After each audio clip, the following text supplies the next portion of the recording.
जेव्हा प्रेमाचा विषय निघतो तेव्हा माणूस आपल्या सर्व आशा, आकांक्षा, स्वार्थ, हेवे दावे सगळं बाजूला ठेवून त्या नात्यासाठी एक आलेला असतो.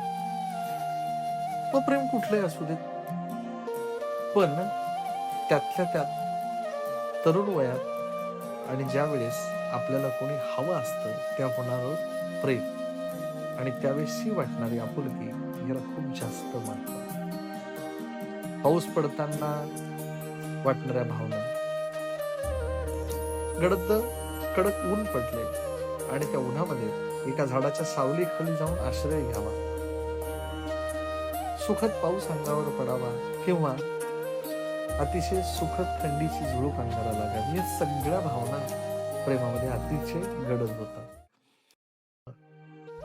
जेव्हा प्रेमाचा विषय निघतो तेव्हा माणूस आपल्या सर्व आशा, आकांक्षा, स्वार्थ, हेवे दावे सगळं बाजूला ठेवून त्या नात्यासाठी एक आलेला असतो.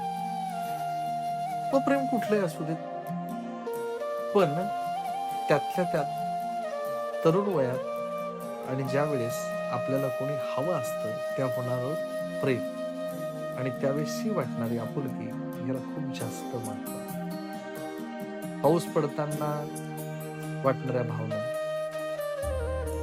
गडद कडक ऊन पडले आणि त्या उन्हामध्ये एका झाडाच्या सावलीखाली जाऊन आश्रय घ्यावा, सुखद पाऊस अंगावर पडावा किंवा अतिशय सुखद थंडीची झुळूक अंगाला लागावी, या सगळ्या भावना प्रेमामध्ये अतिशय गडद होतात.